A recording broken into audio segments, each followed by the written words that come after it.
তো আমরা এখন ঘর যাওয়ার জন্য রওনা দিয়েছি দীঘা থেকে। এই চন্দনেশ্বর থেকে ছাড়লাম।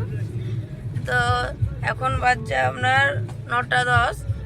তো এখন আপনারা এখনো ব্রেকফাস্ট করিনি, সামনে কোথাও একটা ব্রেকফাস্ট করব। তো আশা করি আপনাদের কালকের ব্লগটা খুবই ভালো লেগেছে, ওটা অনেক বড় বানিয়েছিলাম আমি। তো ব্রেকফাস্টের জায়গায় গিয়ে আপনাদের সাথে দেখা করছি। তো বন্ধুরা আমরা এখন ব্রেকফাস্ট করতে দাঁড়িয়েছি, আর আমরা এখনও চন্দ্রশেখর থেকে বেরাইনি, একটু পরে হাইওয়ে ধরবো। তো এখন আমরা বাবা একটু খেতে দাঁড়িয়েছে, আমার দাদারা তো হচ্ছে তোমার ওই ব্রেকফাস্ট খাবে হাইওয়ের ধারে। তো আমরা এখন এখানে আমি আর বাবা এখানে মুড়ি খাবো। তো একটু পরে আপনার সাথে দেখা করছি।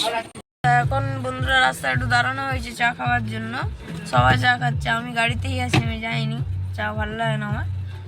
তো এখন প্রচুর বৃষ্টি হচ্ছে রাস্তায়, পুরা বৃষ্টির ওয়েদারে তো রাস্তা ভিজা। তো একটু পরে ঘর পৌঁছে যাবো, তো ঘর পৌঁছে গিয়ে আপনার সাথে দেখা করছি। এখন আমরা ঘর চলে এসেছি এবং এখন বাজছে আমরা 2টা। আমরা সবাই ভাত খেয়ে দিয়ে এবার ভাত খাবো। তো স্নান টান সবার হয়ে গেছে।